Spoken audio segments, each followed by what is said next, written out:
White Otter Castle is the most unusual log building in Canada.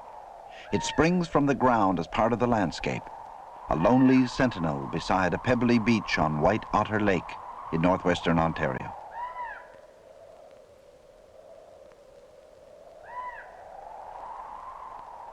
The castle is a monument to its creator, Jimmy McOuat.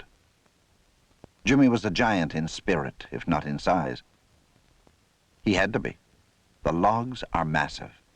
He wrestled them into position all alone. Single-handed and single-minded, he transformed a dream into reality. Jimmy kept no diary. It's the castle's air of mystery and romance that triggered stories that he was an eccentric, a hermit, even a king, that he built the castle for a woman, a bride, a lost love. These stories have earned Jimmy McOuat a secure place in folklore. The legend of White Otter Castle began during Jimmy's lifetime. In 1914, a journalist named Hodson visited him at the castle. When Hodson asked the reason for building such a unique structure, Jimmy told him about a curse uttered half a century earlier, 1,000 miles away.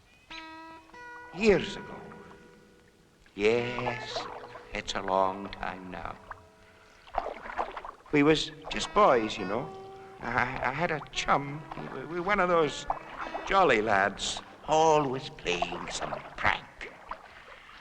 And one day he throws an ear of corn at another man. It hit him in the ear. And he was a bad-tempered chap. Oh, my, how he swore. He didn't know who threw it. No, but he thought it was me. And he cursed me. Said I'd die in a shack. Jimmy McOuat, he says, you'll never do no good. You'll die in a shack. Oh, I never forgot it. All the time I've lived in a shack, and I kept thinking I must build me a house. And so I have. You couldn't call this a shack, could you?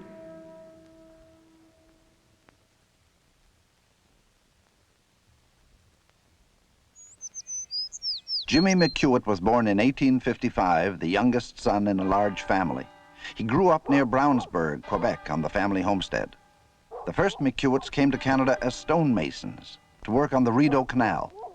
Others followed. Together, they pioneered the Brownsburg area north of Montreal in the Ottawa Valley. It was here he developed qualities that dominated his adult life. Skill at building with logs, a capacity for hard work, and pride in his Scottish ancestry. Jimmy was a pioneer too. As a young man, he went west to seek his fortune in the Rainy River Valley, just being open to settlers.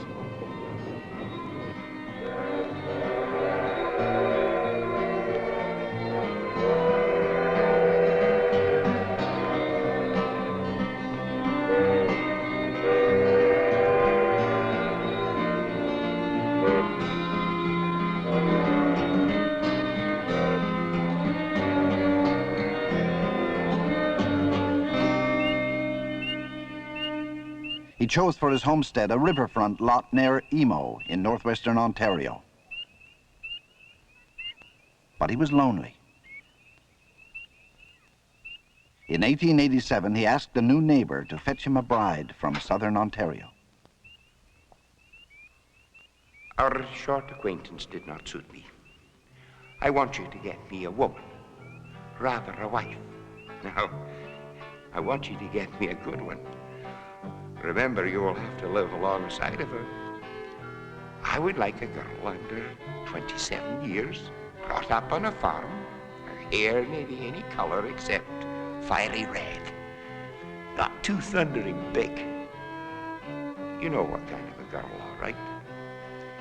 Myself, at 31, I use no liquor, nor tobacco, nor do I make use of profane language. I can get hundreds to testify to that. I haven't much learning, but I have morality and character to make up. Please oblige your neighbor, James A. McOuat. The neighbor matched him up with Jane Gibson, 19, good-looking and willing. But for some reason, we'll never know, Jimmy backed out.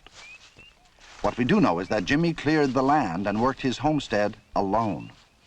He used the logs to build house, barn, and outbuildings. He put up snake fences and grew crops. He survived, even prospered. He gained title to 3 farms before deciding to move on. Before the turn of the century, he left his homestead, never to return. Irma Gillis's parents bought Jimmy's property.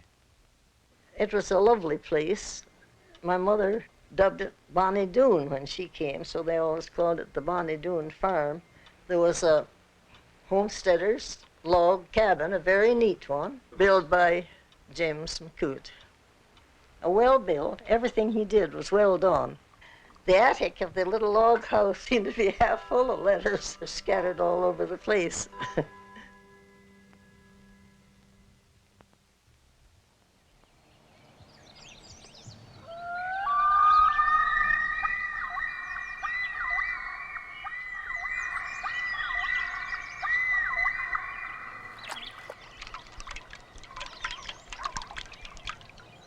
Jimmy turned his back on security to try a different lifestyle, prospecting for gold. The district had been raging with gold fever all through the 1890s, and local mines were producing more gold than all the rest of Ontario. But prospecting failed him.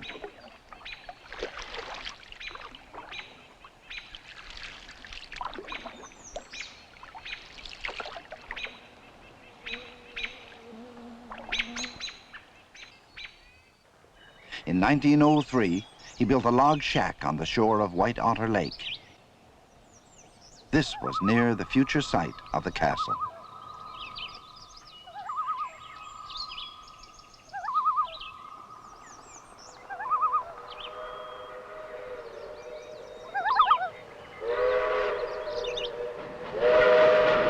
To the north and south, railways were funneling thousands of settlers west to homestead the prairies.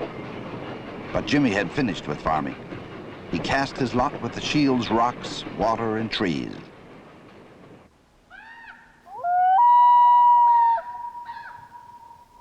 He became a trapper, the only person living on White Otter Lake year-round. He often canoed north to Ignace, a station on the Canadian Pacific Railway. Cyril Parker grew up there. I was fire ranging at the time and traveling on the lake there, and every time we come by, of course, we had seen Jimmy, so maybe see him once a week or twice a week or whatever, every time we're passing there. I knew him from visiting in Ignace, too, when he'd come in for his supplies. When he'd come in for groceries or his mail or whatever, and all the kids knew him, and everybody in town did. He was only a small man. He wasn't by any means muscular in any way. A quiet sort of a fellow in his own way. Yeah, I was only a young fellow at that time, 1916. I was only a little over 14 years old. And old Jimmy come up to my shoulder. He took quite a shine to me. He thought I was all right. The 30-mile trip to Ignace took more than a day each way in favorable weather. There were 18 carrying places. The worst, a hill at the height of land called Mountain Portage.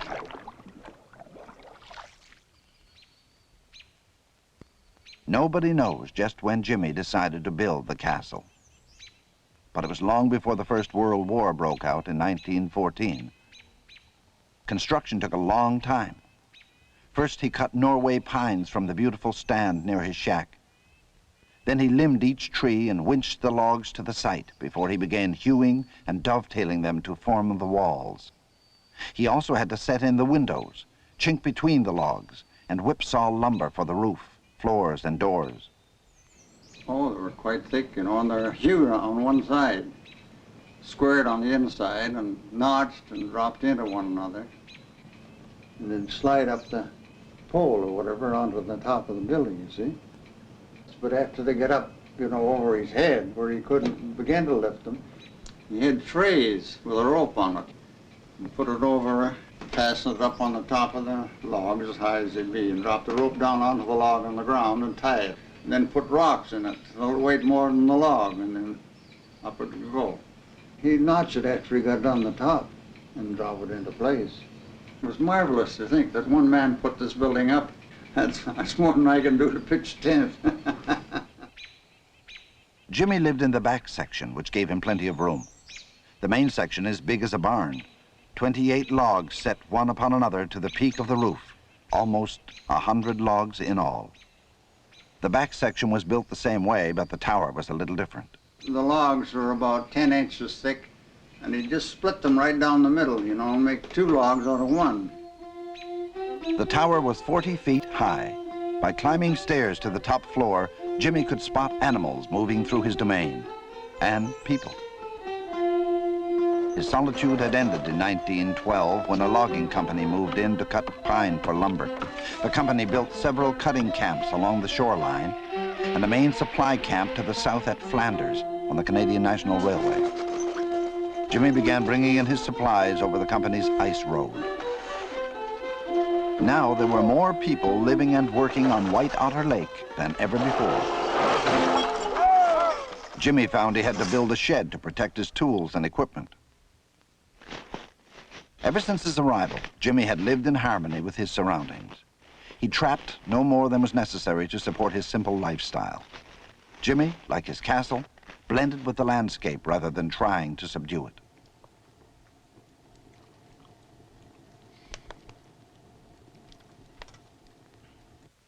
But the newcomers brought sweeping change. Trees in large numbers were cut in winter and towed across the lake in summer. A dam was built in order to raise the water level and drive the logs downstream to the sawmill, but ironically it was all in vain. People still call it the Lost Drive. The dam affected Jimmy too. 3 years of high water left its mark along the shoreline. Waves washed right over Jimmy's beach. The water was dirty with bark. During the spring breakup, the castle's foundation was encased in ice. Jimmy yearned for the power to control the destiny of his masterpiece. He decided to try buying the land, even though it had not been open to settlers. He had a surveyor come from Kenora to run the lines. Then he applied for title. He paddled to Ignace several times that summer to use the post office, but the answer to his request was a crushing no. The official letter questioned his right to settle there at all, let alone have a survey done. The castle stood within the timber limit. The letter offered one slender ray of hope. The land department kept his deposit and sent him back a receipt. Jimmy continued his life as usual.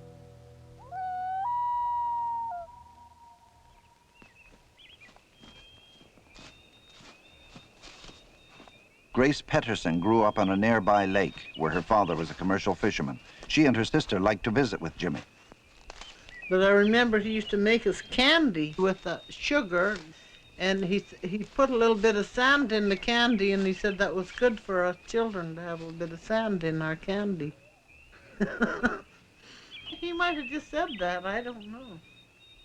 One winter, he traveled all the way to Fort Frances to visit friends who lost their belongings in a house fire.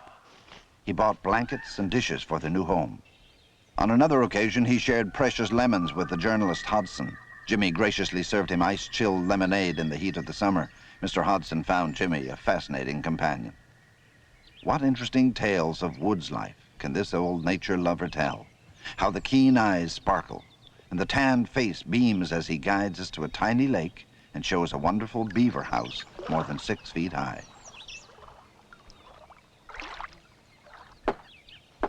Jimmy was fairly self-sufficient. He baked bread and split firewood. He grew a vegetable garden, later fencing it in to keep the deer out. He often fished with hook and line. In the fall, he used a net to catch enough lake trout to see him through the winter. He grew rhubarb and picked berries.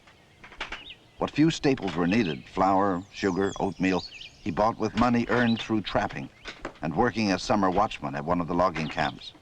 But no matter how busy he was, Jimmy always found time for the little extras, like flowers. Oh, he had all kinds of them there. The place was just alive with flowers. There were so many of them. He loved the birds, and that's why he never had any cats or anything around this place. He had little places outside where the birds would come to eat. He lived in the back part of his house. In the first part, he had it pretty well furnished with bunks that he made.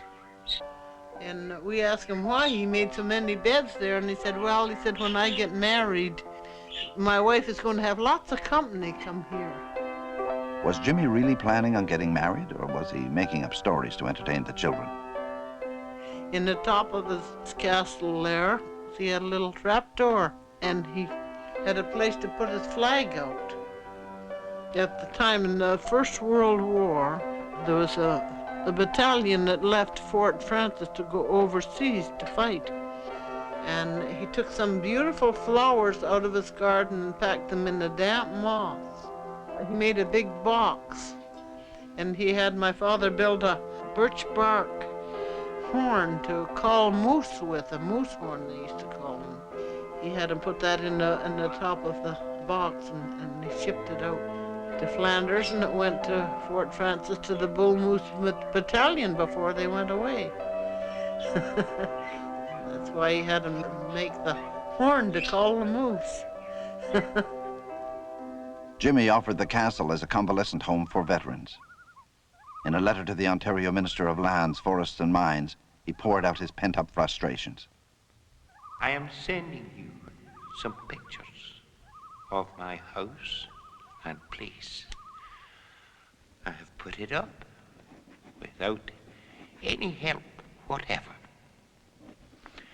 Not only that, but the trappers, fire rangers, fishermen, and lumbermen, and others were and are on my back.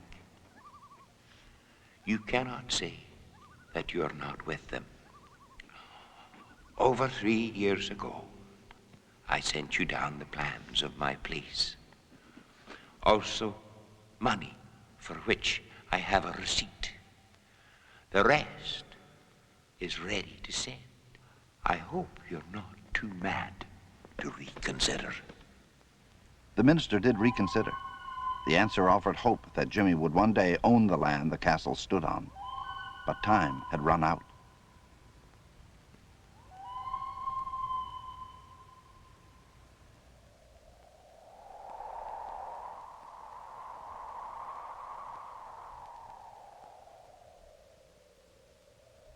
Well, he used to come to our place for Christmas every year. And he had about 12 miles or something like that to come to our place. But he used to snowshoe over there in the wintertime. He did not appear that Christmas of 1918, or ever again. My father went up to Jimmy's place. He found his water pails were frozen right to the bottom, and there hadn't been anyone there for a long time. So he figured that Jimmy had really disappeared, that something had happened to him.